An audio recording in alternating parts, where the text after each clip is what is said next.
તો બ્રેકિંગ ન્યૂઝમાં વાત કરી બોટાદના ગઢડા ખાતે અનોખું વિરોધ પ્રદર્શન યોજાયું। કન્નુ દેસાઈએ કોળી સમાજ વિરોધ કરેલી ટિપ્પણીને લઈને કોળી સમાજ વિરોધમાં છે કરેલી ટિપ્પણી બાબતે વિરોધ પ્રદર્શન યોજવામાં આવ્યું છે। કોળી સમાજના આગેવાનો અને યુવાનો રહ્યા છે હાજર। ભાજપ આવા લોકોને હોદ્દા પરથી દૂર કરે તેવી માંગ ઉઠવા પામી છે। ફરી એકવાર વિવાદ સર્જાયો છે।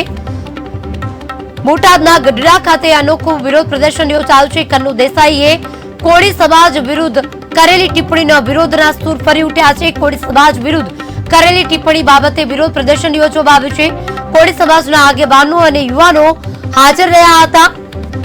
ભાજપ આવા લોકોને હોદ્દા પરથી દૂર કરે તે સાથે વિરોધ નોંધાવી રહ્યા છે। કોળી સમાજમાં વિરુદ્ધ ટિપ્પણી કરેલ બાબતે વિરોધ પ્રદર્શન યોજાયું હતું। આજરોજ અમે અહીંયા કોળી સમાજના આગેવાનો અને યુવાનો એકઠા થયા હતા, કારણ કે જે કન્નુ દેસાઈ દ્વારા કોળી સમાજ ઉપર જે ટિપ્પણી કરવામાં આવી છે કે કોળી સમાજ વિશે જે ભાષાનો પ્રયોગ કરવામાં આવ્યો છે, જો આવી ભાષા એને શોભનીય નથી। આવડા મોટા હોદ્દા ઉપર થઈને જો આવું વર્તન કરતા હોય, અને આ એકવાર નથી, ભાજપના નેતાઓ ઘણીવાર બધા સમાજ ઉપર ટિપ્પણી અગાઉ પણ કરી ચૂક્યા છે, અને અત્યારે ગુજરાતમાં હાલમાં વિરોધ પણ ચાલુ છે બધી જ જગ્યાએ।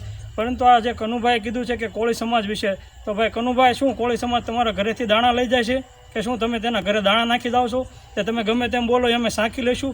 આ સાંખવામાં નહીં આવે। આ યુવા પેઢી છે, યુવા પેઢી તમને તમારો જવાબ ત્યારે મતના કન્વર્ટમાં કરીને આપશે, તો તમે એની રાહ જુઓ। 7 તારીખની રાહ જોઈને યુવાનો બેઠા છે। આજરોજ અમે અહીંયા કોળી સમાજના